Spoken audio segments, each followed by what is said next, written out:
Como cada 23 de abril, este domingo se celebra el Día Mundial del Libro y adherimos a los festejos con la segunda y última parte de esta serie de novelas hispanoamericanas imprescindibles. Con estas 15 completamos un total de 26 historias de largo aliento y de autores americanos, publicadas durante el siglo XX, cada una de las cuales marcó un hito en su momento y hoy siguen vigentes. Son obras que continúan siendo reeditadas y leídas por su calidad intrínseca, muchas consideradas clásicos de la lengua y algunas de las letras universales. Desde Uslar Pietri hasta Roberto Bolaño, pasando por Onetti, Sábato, Garro y Vargas Llosa, entre otros, recorremos autores y obras esenciales de la literatura escrita en castellano, por orden de aparición.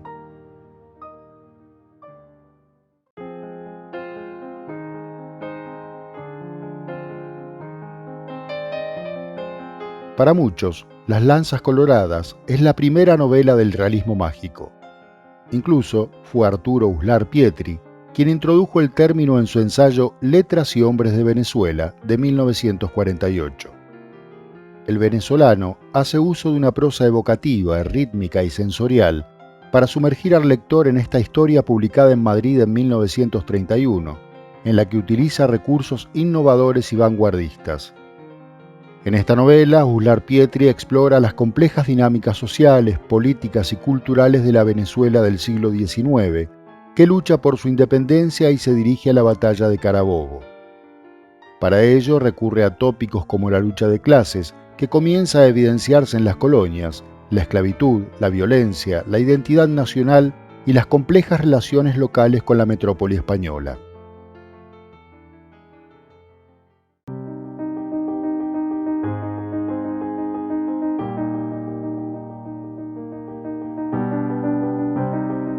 Miguel Ángel Asturias aborda en Hombres de Maíz, su tercera novela publicada en 1949, las tradiciones, la cultura y las creencias de los pueblos originarios de Guatemala.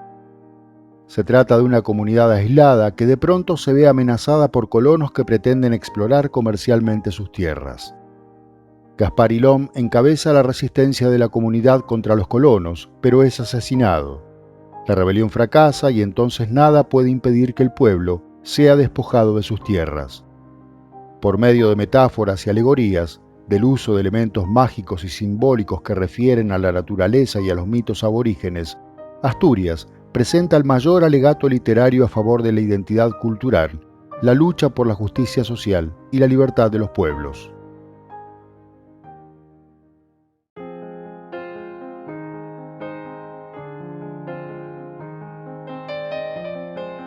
Ya con su primera novela titulada Coronación, publicada en 1957, José Donoso se instaló como uno de los principales narradores de Chile y de América Latina.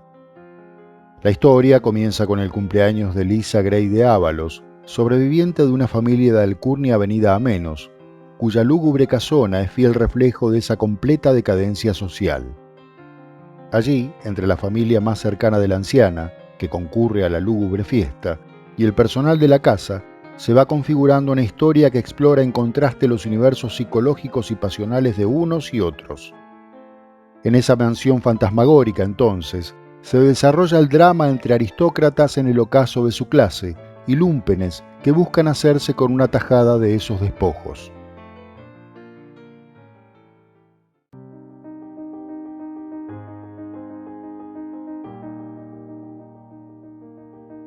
Larsen es un hombre solitario y frustrado que dirige un astillero en Santa María, pueblo sumido en la decadencia y la desesperanza, donde se mueven él y otros personajes que exudan hastío y sordidez.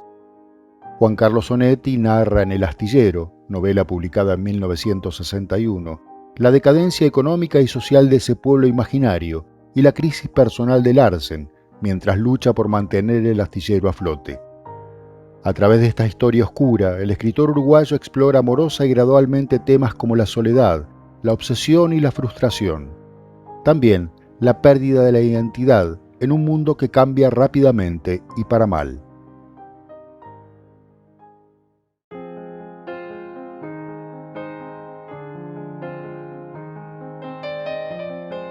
También en 1961 aparece la que hoy es considerada una de las mejores novelas del siglo XX, sobre héroes y tumbas, segundo libro de ficción del argentino Ernesto Sábato.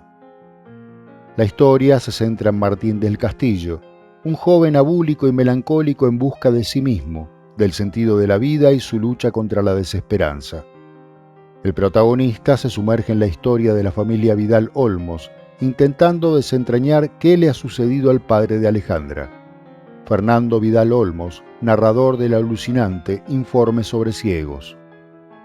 La búsqueda de la verdad emprendida por Martín lo lleva a sumergirse en un mundo oscuro de conspiración y violencia, mientras la novela se adentra en la historia y la política argentinas, la religión, la corrupción y la locura.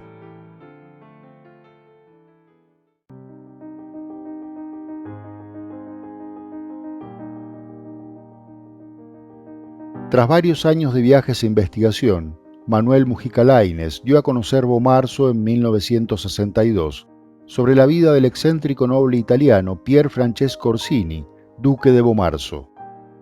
Orsini es miembro de una de las familias más antiguas e ilustres de Italia, y a través de él compone un tapiz minucioso y colorido del Renacimiento italiano. El argumento se desarrolla en el ambiente trágico del Palacio Orsini y el fastuoso bosque de los monstruos de Bomarzo, que el duque mandó construir en honor a su esposa fallecida, Julia Farnesio, durante el siglo XVI. Allí, en los numerosos personajes evocados por el duque, Mujica hace una reelaboración histórica, pero también mágica y poética, de una época fascinante.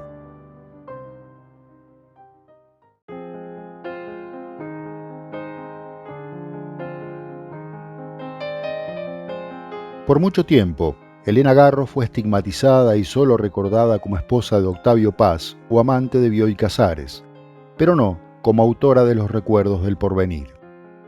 En esta novela, publicada en 1963, Ixtepec es escenario y protagonista que observa desde lo alto el destino fatal de los personajes, como los de Isabel, Juan y Nicolás, hijos de los Moncada, o del general Francisco Rosas, enamorado de Julia, los de doña Matilde, la anciana Dorotea, los indígenas, las prostitutas y las amantes de los militares.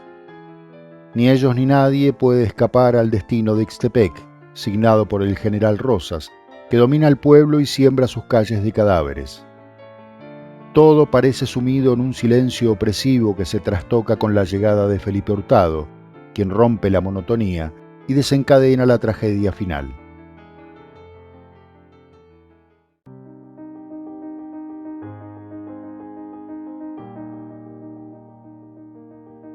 Aparecida en 1965, en El peso de la noche, el chileno Jorge Edwards describe a la sociedad de su país como indiferente, abúlica e inmovilista.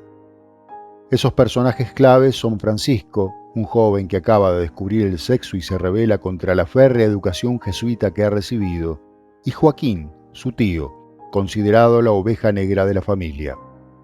Si bien buscan escapar del corset moral e intelectual de la alta sociedad chilena a la que pertenecen por cuna y educación, las circunstancias los trae una y otra vez de vuelta. La novela, aunque centrada en estos dos hombres que luchan por salirse del laberinto en el que parecen circular como ratones, es un mapa social del Chile de los 60 y una feroz crítica a su burguesía.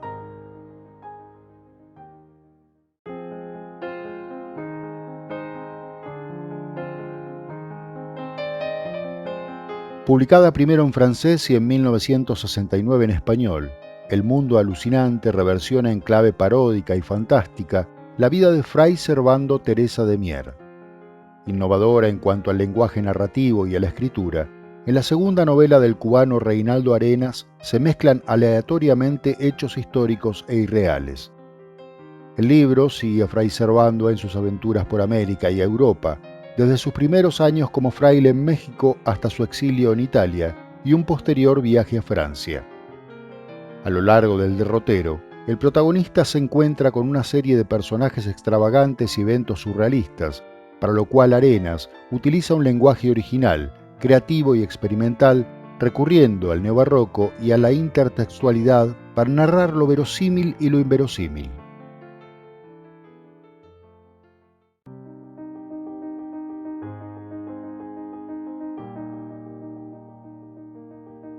Publicada en 1972, Cobra es un libro experimental por su estilo y su estructura narrativa, fragmentaria y disgregada, con escenas y metáforas que se superponen entre sí.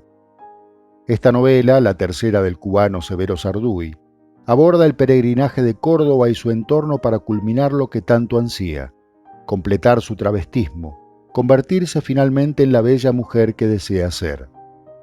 De las heridas de Cobra, tras los infructuosos intentos por alcanzar lo ansiado, surge Pup, una enana sórdida y sucia que representa su parte residual y a quien transfiere su dolor. Fracasa en Oriente y viaja a España, donde hay un médico capaz de hacer la transmutación definitiva. Pero esa transformación no solo requiere del sufrimiento y el dolor de Cobra, también conlleva la muerte y la expiación.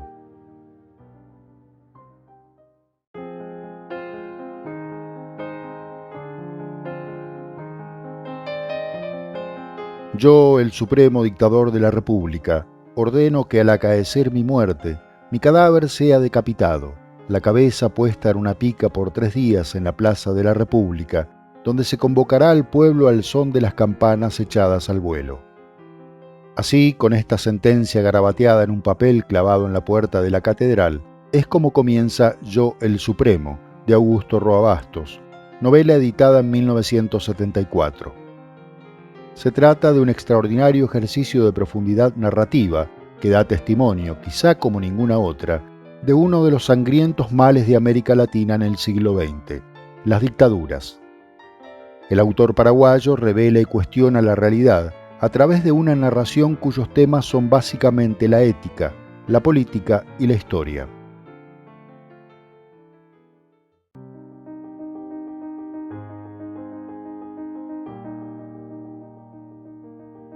Publicada en 1976 en Barcelona, El beso de la mujer araña narra la historia de 2 personas presas que conviven en la misma celda de una cárcel sudamericana. Uno de estos personajes es un preso político, Arregui, y el otro un disidente sexual, Molina, definida como loca y autopercibida como mujer, a quien se acusa de corrupción de menores. A través de ellos, el argentino Manuel Puig estructura una novela que se sostiene en diálogos en los que Molina cuenta historias de películas que ha visto y Valentín habla de sus ideales. La sexualidad, la política y la identidad son temas sobre los cuales reflexiona el libro, por medio de los diálogos, los pensamientos y los sueños de estos personajes complejos que avanzan hacia un vínculo natural entre humanos.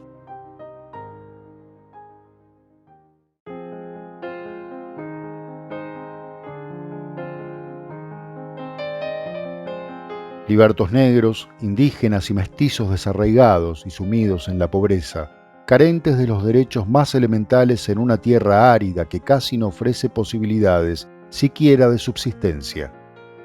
Este es el escenario en el que aparece Antonio Conselheiro, religioso carismático que pronto se convierte en líder de la comunidad de Canudos. El gobierno teme a ese líder, a ese pueblo desarrapado que amenaza la autoridad gubernamental, de manera que envían a fuerzas militares para desarticular la comunidad rebelada. La sangrienta y dispar lucha armada es la base de La guerra del fin del mundo del peruano Mario Vargas Llosa, novela publicada en 1981, que habla de las desigualdades sociales y las pasiones irracionales en el Brasil de finales del siglo XIX.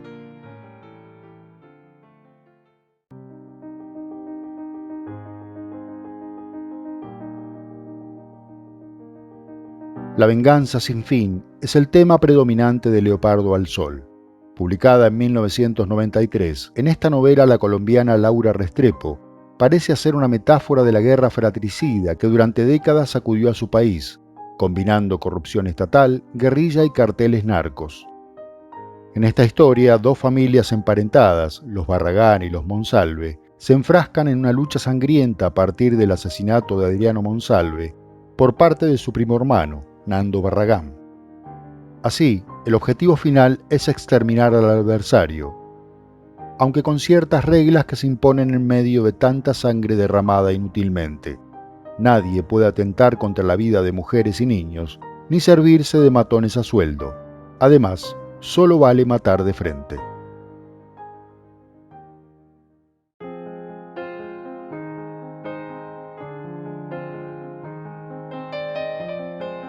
Ganadora de los premios Herralde el año de su publicación y del prestigioso Rómulo Gallegos al año siguiente, Roberto Bolaño dio imprenta a Los Detectives Salvajes en 1998. La novela consta de 3 partes. En la segunda, la más extensa, Arturo Belano y Ulises Lima salen a buscar las huellas de Cesárea Tinajero, la misteriosa escritora desaparecida en México luego de la Revolución. Esa búsqueda se prolonga durante 20 años, entre 1976 y 1996, e incluye un vasto recorrido: México, Nicaragua, Estados Unidos, Francia, España, Austria, Israel y África, donde se encuentran con personajes variopintos. Belano y Lima son los detectives salvajes emprendiendo un viaje que los enfrenta a todo, historia que el autor chileno hace avanzar como un thriller absurdo, humorístico y feroz.